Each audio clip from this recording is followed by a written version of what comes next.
இழிவுபடுத்தினாங்க. இப்ப அதுக்கு வச்சு தாவேகாவினர் செஞ்சுக்கிட்டு தான் இருக்கிறாங்க. அவர் கரூர் கம்பெனின்னு சொல்றாரு, அதுக்கு இவர் சங்கி அமைச்சர் அப்படிங்கிறாரு. ஜேசிடி பிரபாகர் சரியாக வார்த்தை சொல்லியிருக்காரு. அதாவது தன்னுடைய கணவர் தலாக் சொல்லிட்டாரு, மறுபடியும் மாமனாருக்கு திருமணம் பண்ண வச்சப்பட்ட பெண்கள், லட்சக்கணக்கான பெண்கள் இந்த விஷயத்துல இருந்து இன்னைக்கு வெளியே வந்திருக்கிறாங்க.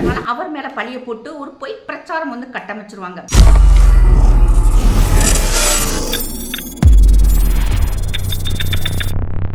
வந்தே மாதரம். சாமானியன் குரல் தேசியவாதிகளுக்கு எனது அன்பான வணக்கங்கள். கண்டிப்பாக நம்ம தமிழக சட்டசபை சபாநாயகர் ஜேசிடி பிரபாகர் அவர்களுக்கு நம்ம நன்றி சொல்லணும். ஏன்னா சமீப கால நாட்களாகவே பார்த்தோம்னா அவருடைய செயல்பாடுகள் ஓரளவுக்கு திருப்தியாக தான் இருக்குது.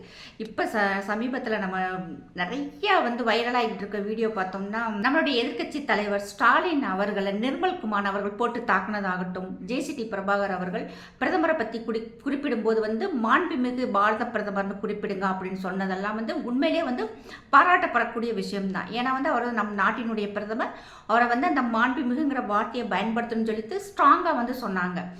அடுத்தடுத்து பார்த்தோம்னா இப்போ இந்த கர்மா இஸ் பூமரங், நம்ம பண்ணுற கர்மா நமக்கே திரும்ப வரும்னு எல்லாரும் சொல்லுவோம் இல்லையா? அது மாதிரி பார்த்தோம்னா திமுக எத்தனையோ அரசியல்வாதிகளை, பெண்களை இழிவுபடுத்தினாங்க. இப்போ அதுக்கு வச்சு தாவேகாவினர் செஞ்சுக்கிட்டு தான் இருக்கிறாங்க. இப்போ பார்த்தோம்னா நிர்மல்குமார் அவர்களை அசால்ட்டாக சொல்லிட்டு போகிறாரு, பாத்ரூமில் 3 மணி நேரம் உட்காந்துருந்தீங்க அப்படின்னு சொல்லிட்டு. உண்மையிலே பார்த்தோம்னா சங்கி அமைச்சர்னு சொல்ல வேண்டிய அவசியமே இல்லை. அவர் கரூர் கம்பெனின்னு சொல்கிறாரு, அதுக்கு இவர் சங்கி அமைச்சர் அப்படிங்கிறாரு. ஆனால் அது அடுத்த செகண்டு பதில் வந்துருச்சு. அப்படி நாங்கள் இப்படி சொல்லியாச்சு, வார்த்தை சொல்லிட்டு எங்களாலே இப்படி சொல்ல முடியும், 3 மணி நேரமாக பாத்ரூமில் ஒளிஞ்சுக்கிட்டு இருந்த அமைச்சர்னு எங்களாலேயும் சொல்ல முடியும் அப்படின்னு சொன்னதெல்லாமே எல்லாருக்குமே ஒரு திருப்தியாக இருக்குது. அப்பாடா, இவங்களை போட்டு அடிக்கிறதுக்கு ஆட்கள் இருக்கிறாங்க அப்படிங்கிற மாதிரி உண்மையிலேயும். அடுத்து பார்த்தோம்னா அமைச்சர் வன்னியரசு அவர்களை ஜேசிடி பிரபாகர் சரியாக வார்த்தை சொல்லியிருக்காரு. அதாவது வன்னியரசு ஆரம்பிக்கிறார், பார்லிமெண்ட்ல எழுச்சி தமிழர் தொல் திருமாவளவன் அவர்கள் பேசினதை நான் இங்கே சொல்ல போகிறேன் அப்படின்ட்டு வக்போர்டை பற்றி, முத்தலாக்கை பற்றி சொல்ல ஆரம்பித்த உடனே சபாநாயகர், நீங்கள் இதெல்லாம் பேசுகிறதாக இருந்தால், மத்திய அரசை திட்டுறதாக இருந்தால், மத்திய அரசை குறை சொல்லணும்னா நீங்கள் தெருவில் போய் மேடையை போட்டு உட்காந்து கூப்பாடு போடுங்க அப்படின்னு சொல்லிட்டாரு. உண்மையிலேயும் இது சிறப்பான விஷயம். ஏன்னா இதுக்கு முன்னாடி பார்த்தோம்னா திமுக அரசு மத்திய அரசை எப்போ பார்த்தாலும் குறையே சொல்லிக்கிட்டு இருக்குது. எப்போ பார்த்தாலும் பணம் கொடுக்கல, எப்போ பார்த்தாலும் எங்களுக்கு இதை செய்யலை அதை செய்யலை, ஆனால் கொடுக்குற காசெல்லாம் சைடாக வாங்கிக்கிட்டு மக்கள்கிட்ட மத்திய அரசு தமிழகத்தை வஞ்சிக்குது அப்படின்னு சொல்லிட்டு ஒரு பொய் பிரச்சாரத்தை ஒரு பிம்பமாக கட்டமைச்சாங்க. அதை ஃபுல்லாகவே உடச்சி தகர்த்துட்டாங்க. ஆனால் பார்த்தோன்னா இன்னைக்கு தாவேகாவினர் ஓரளவுக்கு மத்திய அரசோட சுமூகமாக இணக்கமாக போய்கிட்டு இருக்காங்க. இதுதான் அதாவது கட்சி வேற, நாட்டை ஆளும் தன்மை வேறன்னு சொல்லிட்டு புரிஞ்சிருக்காங்கன்னு நான் நினைக்கிறேன். ஏன்னா இன்னைக்கு நம்ம கட்சி ரீதியாக பேசும்போது நிறைய உரைகளை பேசலாம், ஆனால் ஆட்சி நடத்துறதுக்கு கண்டிப்பாக மத்திய அரசினுடைய தயவு வேணும். ஏன்னா இங்கே தான் திமுக கிட்டத்தட்ட 11 லட்சம் கோடி கடனை வச்சு விட்டு போயிருக்காங்க இல்லையா?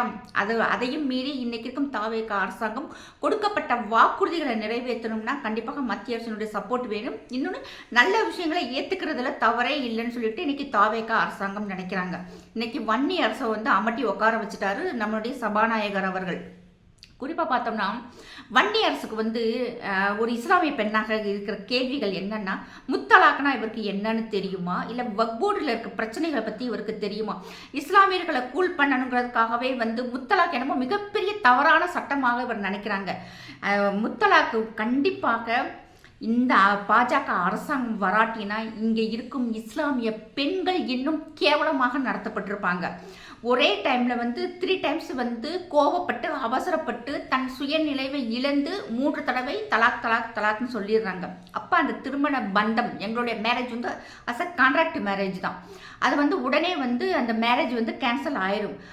உடனடியாக அந்த பெண், ஐயோ நான் அந்த கோவத்தில் மனைவி தலாக் சொல்லிட்டேன், மறுபடியும் அந்த பெண்ணோடு சேர்ந்து வாழ முடியாது. இதுக்கு வேறு விதமான வழிமுறைகள் இருக்குது. நிக்கா ஹலாலா அப்படின்னு சொல்லிட்டு ஒரு முறை இருக்குது. அந்த முறையெல்லாம் பார்த்தோம்னா கிட்டத்தட்ட ரொம்ப கேவலமான விஷயம். அந்த தலாக்கு வாங்கப்பட்ட பெண் வேறொரு ஆணை திருமணம் பண்ணி அந்த ஆண் கூட ஒரு நாள் ஃபிசிக்கலாக இருந்த பிறகு அந்த தலாக் வாங்கின பெண்ணும் அந்த புதிதாக திருமணம் செய்யப்பட்ட ஆணும் மறுபடியும் தலாக் கொடுக்கணும். மறுபடியும் தலாக்கு கொடுத்து மறுபடியும் அவங்க இருந்து அதுக்கு பிறகுதான் முதல் கணவரோட திருமணம் பண்ண முடியும். இதெல்லாம் யோசிச்சு பாருங்க. பக்கத்தில் ஏதாவது வாஷ் பேஷன் இருந்தால் வாந்தி வந்துடும். அந்த அளவுக்கான ஒரு விஷயம். இது வந்து வடநாட்டு பக்கம் அதிகமாக பரவலாக இருக்கு.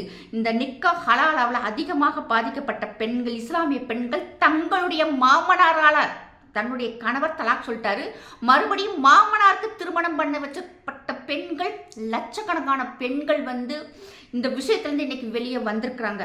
ஏன்னா படிப்பறிவு இருக்காது, ஒரு வேலை வாய்ப்பு அவங்களுக்கு தெரியாது. அதாவது இது நல்லது கெட்டது, ஏன்னா நிறைய குழந்தைகளை பெற்றுருவாங்க. இன்னைக்கு ஒரு குழந்தை பெற்றிருந்தா கூட தாய் வீட்டில் போய் தஞ்சம் அடையலாம். தான் கூட பிறந்தவங்க ஒரு 7-8 பேர் இருப்பாங்க, இது ஒரு 7-8 பெற்று போட்டு வச்சிருக்கும். அதனால் வேற வழியே இல்லாமல் அவங்க கூட தான் வாழ்ந்து ஆகணுங்கிற ஒரு கம்பல்ஷனில் இருந்தது. இன்னைக்கு பாஜக அரசாங்கம் வந்த பின்னாடி இந்த முத்தலாக் தடை சட்டம் வந்து தடை செய்யப்பட்டிருக்கு.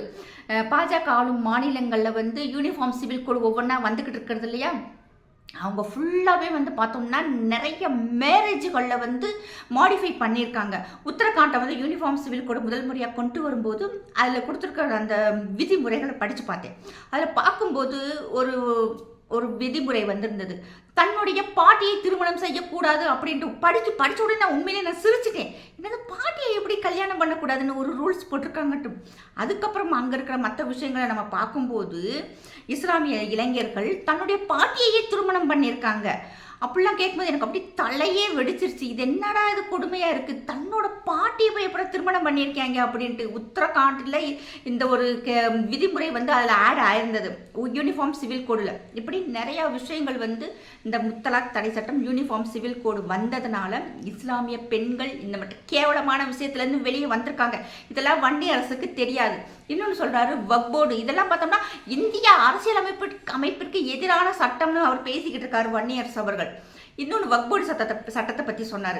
வக்ஃப் போர்டில் வந்து கிட்டத்தட்ட மொத்தமே இந்தியா முழுவதும் இந்த 140 கோடி மக்களில் வெறும் 200 குடும்பங்கள் மட்டும்தான் பயனடையுது. வேறு எந்த இஸ்லாமியரும் பயனடையலை. நீங்கள் சாதாரண ஒரு இஸ்லாமியர்கிட்ட போய் கேளுங்க, எப்போ அந்த வக்ஃப் போர்டு உனக்கு என்ன பண்ணுச்சு, படிக்க வச்சுச்சா, இல்லை பிள்ளைகளை கல்யாணம் பண்ணி கொடுத்துச்சா, அட்லீஸ்ட் ஒரு ஹஜ்ஜுக்காவது உங்களை கூப்பிட்டு போயிருக்காங்கன்னா, இல்லையா உன் குடும்பத்தில் இருக்க கடனையாவது இந்த வக்ஃப் போர்டில் வர்ற பணத்தை வச்சு கடன் அடைச்சி விட்டாங்களா, எதுவுமே இல்லை. எல்லாருமே இங்கே இருக்கிறவங்க பார்த்தோம்னா அந்த செருப்பு கடையில் ரொம்ப லோவாக ஒரு வேலை பார்த்துக்கிட்டு இருப்பாங்க. இங்கேயும் கேரளா பரவாயில்ல, அங்கே ஃபுல்லாக துபாயில் போய் டாய்லெட் கழுவி குப்பை அள்ளி போட்டு என்னச்சு அவங்க படைச்சிக்கிறாங்க. ஆனால் வடநாட்டு பக்கம் ஃபுல்லாக பார்த்தோம்னா பஞ்சர் வாலானே சொல்லுவாங்க. பஞ்சர் ஓட்டுற கடை, அந்த பைக் மெக்கானிக் கடை, அதில் தான் அவங்க வேலை பார்ப்பாங்க அந்த ஆண்கள் ஃபுல்லாகவே. அதில் ஒரு நிறைய குழந்தைகளை பெற்றுட்டு அதுகளை வளர்க்க முடியாமல் அந்த பிள்ளைகளை கொண்டு போய் மதர்சாவில் விட்டுட்டு அதுக்கு பார்த்தோம்னா அந்த தீவிரவாத மைண்டோடையே வளர்ந்து நாற்று மேலே ஒரு பற்று இல்லாமல் மதப்பற்று அதிகமாகி யாரை பார்த்தாலும் வெட்டணும் குத்தணும், ஏதாவது பிரச்சனைனா போய் விட்டுட்டு இந்த கடையில் விட்டுட்டு போயிட்டு அந்த கூட்டத்தில் போய் நிற்கணுங்கிற மனநிலையில் பிள்ளைகளுக்கு கொண்டு வந்துட்டாங்க. இன்றைக்கி இந்த பாஜக அரசாங்கம் வந்த பிறகு இந்த வக்ஃப் போர்டு சட்டத்தில் இன்னும் இந்த வக்ஃப் போர்டில் பார்த்தோம்னா நிறைய இஸ்லாமியர்களுடைய இடத்தவே வந்து வக்ஃப் போர்டுகள் வந்து பிடிச்சிருக்கும். நம்மெல்லாம் பார்த்துருக்கோம் திருச்செந்துறையில் வக்ஃபு சொத்துக்கள் வந்து கோயிலேயே, திருச்செந்தூர் கோயிலேயே வந்து அவங்க கேப்சர் பண்ணி வச்சுருந்தாங்க.